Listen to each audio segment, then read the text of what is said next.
California might have Silicon Valley, but Minnesota has Medical Alley, a collection of innovative companies producing medical devices and more.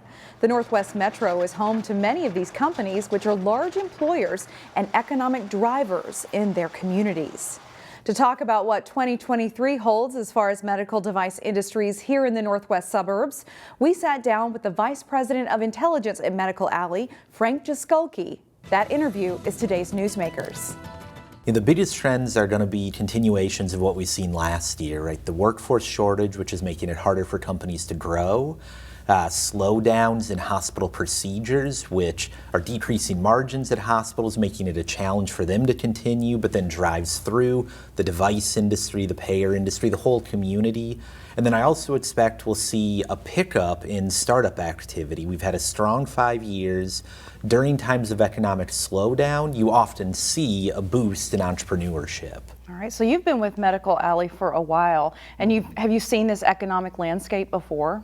Yeah, in the 18 years that I've been doing this, this will be kind of the third slowdown, hopefully not recession. And in each of those, healthcare tends to be a bit more resilient. Coming out of the pandemic, maybe it's not the same this time, but we often see growth in entrepreneurship, a lot of creativity, and because we have such a diverse economic base, my expectation is that this will be much the same as some of the prior growth, but challenges. All right, is our area still an attractive place for these medical device companies to land? Oh, it really is. The northwest part of the Twin Cities metro area really is the heart of Medical Alley. It's where a large concentration of the medical device companies are. You have a growing biotech industry like Takeda and Brooklyn Park, and you have a wide, diverse supply chain that's close to a lot of the workers. So it still really is the heart of this cluster. We've heard over and over again about the worker shortage. Can you shed some light on how that really impacts some of these companies? Yeah, we have so many companies that are growing rapidly. They're struggling to find workers, and if they could find more workers, they would grow faster. I give the companies a lot of credit that they've got creative, they become more productive, they invest in automation, but if we could find 1,000 workers tomorrow, we'd fill 1,000 jobs by the end of the day. Wow, and that has a big impact on the communities where those devices are located. It really does. All right.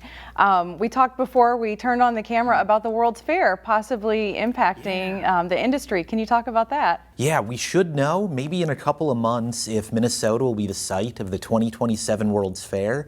It'll have a big focus on health and health care, which Minnesota is a world leader in, and potentially could bring millions of visitors from around the world to this region. We know, those of us who are here, how big and important and impactful the industry is, but there are so many people around the world who don't. This is our chance to be in the spotlight and draw a lot of not only attention, but potentially investment and drive growth further. All right, so we should hope that Minnesota gets that. Yeah, we're pulling for it. All right, well, thank you very much for being here, Frank Jaskulke with Medical Alley. Thank you for giving us some time today. No problem, thank you. I really appreciate it. Roughly 5,400 miles separate Minnesota from the country of Greece, but the good news is you don't have to buy an expensive plane ticket to enjoy good food from that region.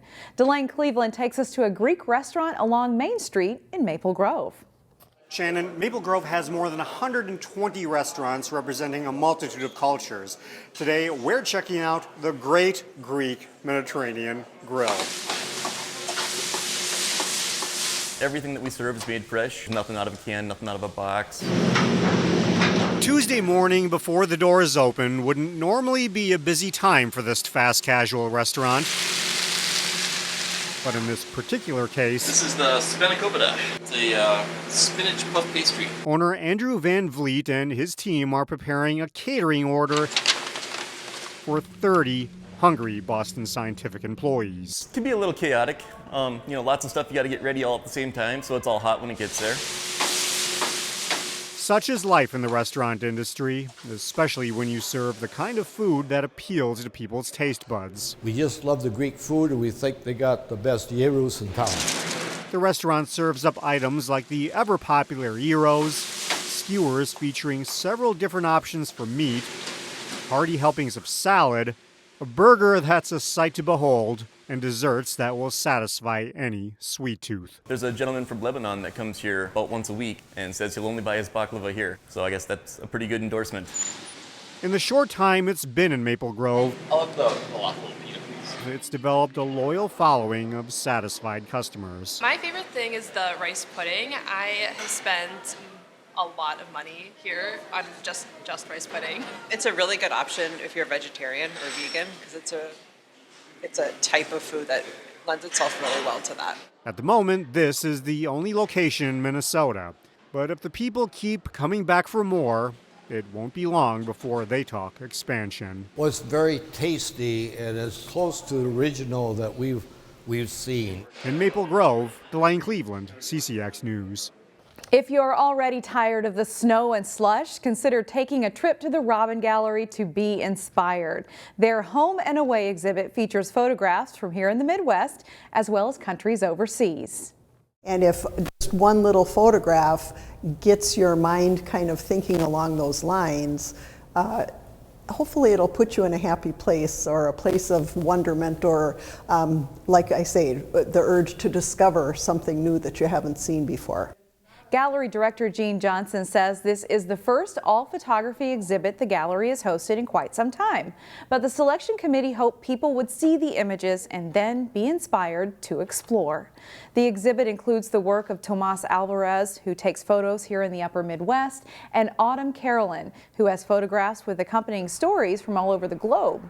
This show is currently on display through January 29th at the Robbin Gallery.